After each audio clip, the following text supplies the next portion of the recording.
Stronger Marriages Podcast, episode number 5, The Science of Love. You get a hit of dopamine, which tells your brain, this is good, good. I've been thinking about this a lot because we did premarital counseling. I interviewed Les and Leslie Parrott, and I sat there in this interview going, why didn't I learn any of the things that I read in their book years ago, And right. Well, some of it is the chemical high that you're on when you first meet and fall in love. So, it's actually called phenylethylamine, and it literally floods your brain and it gives you that euphoric feeling. It's a chemically induced high, and so it gives you that obsessive, longing high.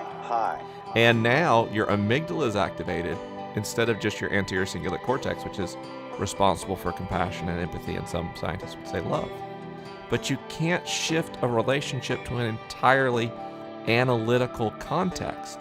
You'll change your brain's understanding of that person to just an idea. Those are pleasure chemicals that are really introduced in the brain.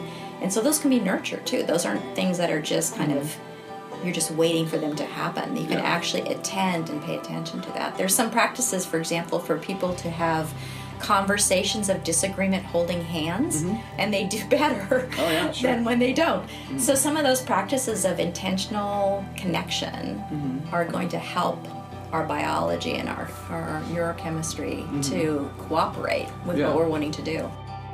Research was finding that the ability to sense the mind, what I call mind sight, other people might call reflective function or theory of mind, all sorts of phrases in science. But when you have mind sight, you actually have better relationships with your spouse, better relationships with your kids, and even better relationships with yourself. So it's a win-win-win situation.